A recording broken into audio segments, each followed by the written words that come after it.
Paano po kayo nakarating ng Espanya at saang agency po kayo nag-apply para makaalis? Pangarap ko po kasing makapunta ng Spain.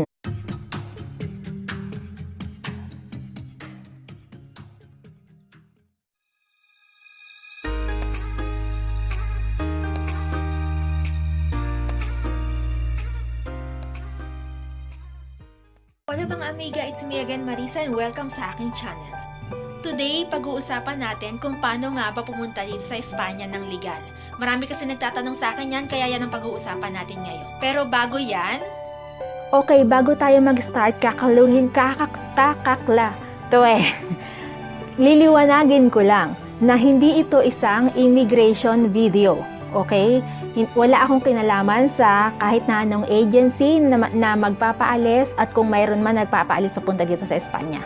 Wala akong kinalaman sa ganon. Lahat ng sasabihin ko sa mapapanood nyo ngayon ay nakabatay lamang base sa eksperyensya naming mag-ina kung bakit kami nakarating dito bilang petisyon at sa eksperyensya ng asawa ko bilang working visa holder. At kaklaruhin ko lang din na ang asawa ko ay 100% Pilipino. Pilipino yung asawa ko, hindi Espanyol. Okay? Hindi ako naghanap ng Espanyol para makarating dito. Hindi lahat ng babaeng umaalis ng Pilipinas papunta dito sa Europe ay naghahanap ng Espanyol or foreigner para makapasok dito. At lalong-lalong hindi lahat ng babaeng umaalis ng Pilipinas ay domestic helper. Okay? Iba-iba po yan. Magkakaiba po tayo ng hawak na visa bago umalis ng Pilipinas. Ito, may mga visa type po kasi na tinatawag tayo para nahawak natin para makarating dito sa Espanya. So kung residence visa ang hawak mo na tulad ko, ibig sabihin immigrant ka nga alis ng Pilipinas, hindi worker. At kung residence visa ang hawak mo, ibig sabihin aalis ka ng Pilipinas na kahit walang trabahong nag-aantay sa'yo dito sa Espanya. Okay, malinaw po yun. So wala po akong kinalaman sa kahit na anong agency sa Pilipinas o kahit na sinong tao, wala po akong kinalaman na ipapaliwanag ko lang po sa inyo kung paano kami nakarating dito dahil marami din nagtatanong sa akin. So, much better gumawa na lang ako ng video para mas maipaliwanag ko sa inyo kung paano nga ba. Pero alam kong mahaba ito, so hahatiin natin siya into 3 parts. So, first ngayon ang pag-uusapan natin ay residence visa. So, sa type of visa na nakuha namin ng anak ko.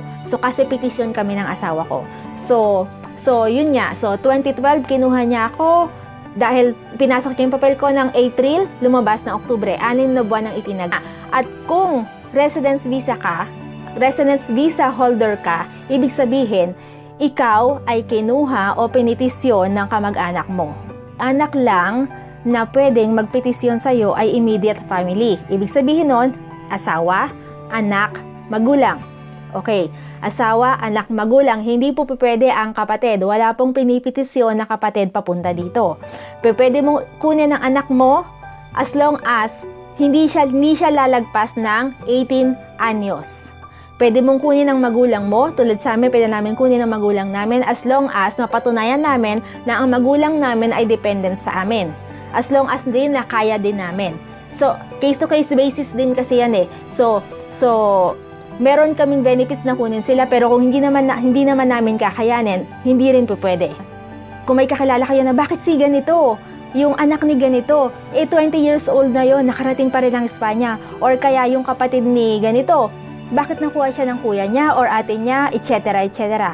Yun ay dahil po nakarating po dito ng kailangan ng pirma ng employer. Okay. Pag petisyon po, hindi po kailangan ng pirma ng employer. Kung kakailanganin ng pirma ng employer tulad nung mga yon, ibig sabihin hindi na po iyon petisyon. Pasok na po yon sa pangalawang pag-uusapan natin, which is direct hire. Pasok na po yun sila doon.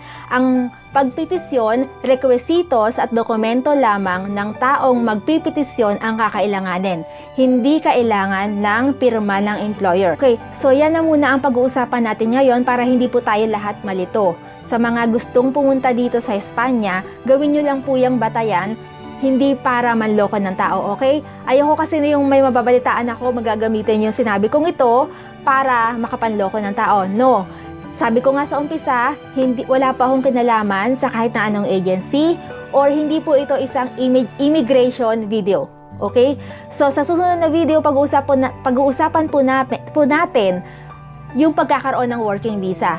Yun yung paraan kung bakit nakapunta dito yung asawa ko. Ikukwento ko sa inyo kung bakit siya nakapunta dito at kung paano siya naging permanent residence ngayong ang hawak lamang niya, ang initial status niya dito sa Espanya ay working visa.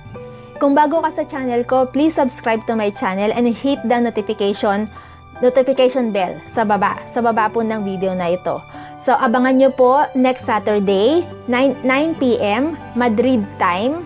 Sa Pilipinas, that is 4 a.m. Manila time. Abangan nyo po yung susunod na part ng video na ito. Pag-uusapan po natin dyan kung paano nakarating dito yung asawa ko. Okay? Maraming salamat mga amiga. See you sa aking next video. Bye and good night.